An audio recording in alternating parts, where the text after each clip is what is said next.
ने कब धारण किया मस्तक पर चंद्रमा। किसी शायर की शायरी में, कवि की कविता में, उसकी कल्पना में हम अक्सर जिक्र सुनते हैं चांद का, जो कभी रोते बिलखते शिशु का मामा बन जाता है तो कभी किसी के प्रेम को जताने का माध्यम बन जाता है।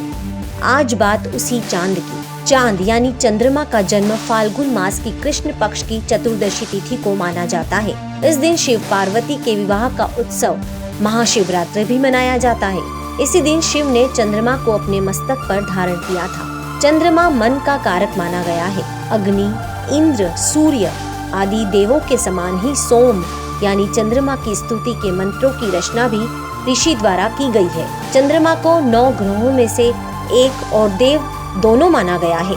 ऐसा माना जाता है कि मन की गति चंचल होती है, मन की कोई था नहीं है, मन से ही चंद्रमा का संबंध है। 9 ग्रहों में रानी और संबंधों में माँ के रूप में प्रतिष्ठित कोमल भावनाओं का प्रतीक चंद्रमा राजसी सुख भी देता है। चंद्रमा को ग्रह व देव दोनों ही माना गया है, फिर भी इनकी कोई जयंती नहीं मनाई जाती है। मत्स्य और अग्नि पुराण में ऐसा वर्णन मिलता है कि जब ब्रह्मा जी सृष्टि की रचना कर रहे थे तो उन्होंने संकल्प से स्वयं के 10 मानस पुत्रों की उत्पत्ति की। इनमें अत्रि, अंगिरा, पुलस्त्य, पुलह, मरीचि, भृगु, कृतु, वशिष्ठ, दक्ष और नारद थे। इनमें से अत्रि ऋषि का विवाह प्रजापति कर्दम और देवहूति की कन्या अनुसुया से हुआ। अनुसुया से दुर्वासा, दत्तात्रेय और सोम नाम से 3 पुत्र हुए। इन तीनों पुत्रों में से सोम को ही चंद्र के नाम से जाना गया। चंद्र देवता के जन्म की एक कथा ये भी है कि जब देवता और दानव ने मिलकर समुद्र मंथन किया था तो उसमें से 14 रत्न निकले। चंद्रमा इन्हीं में से एक थे, लेकिन यह ग्रह रूप में चंद्रमा की उपस्थिति पहले से ही मानी जाती रही है। 14 रत्नों में से चंद्रमा और कालकूट विष को शिव ने धारण किया। जब भगवान शिव ने समुद्र मंथन से निकले विष का पान किया तो उनका शरीर विष के प्रभाव से अत्यधिक गर्म होने लगा।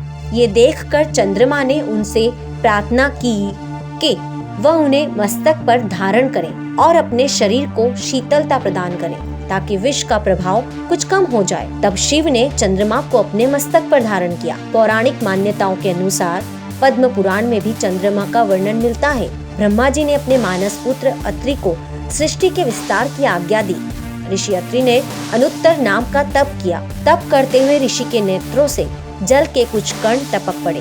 दिव्य रोशनी से जगमगाते हुए उन कणों को पुत्र की कामना से दिशाओं ने स्त्री रूप में उसे धारण कर लिया, लेकिन वे उस तेज को संभाल नहीं पाई और उसे त्याग दिया।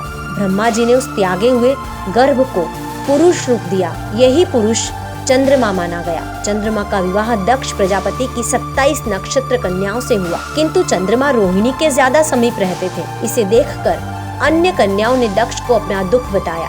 राजा दक्ष पहले से ही क्रोधी माने जाते रहे हैं। उन्होंने क्रोध में आकर चंद्रमा को श्राप दे दिया, जिसके बाद क्षय रोग से चंद्रमा ग्रस्त हुए और उनकी कलाएं धीरे धीरे क्षीण होती गई। फिर नारद जी ने उन्हें भगवान शिव की आराधना करने को कहा तो भोले भंडारी ने प्रदोष काल में चंद्रमा को पुनः जीवित होने का वरदान दिया, जिससे चंद्रमा मृत्यु तुल्य होते हुए भी मृत्यु को प्राप्त नहीं हुए। फिर धीरे धीरे स्वस्थ होने लगे और पूर्णमासी पर पूर्ण चंद्रमा के रूप में प्रकट हुए।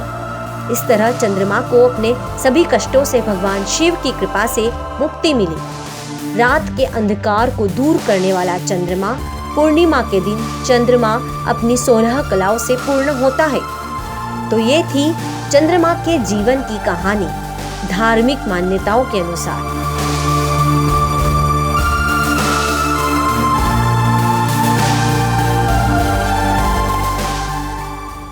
हमारे साथ जुड़े रहने के लिए देखते रहिए देश रोजाना का YouTube चैनल।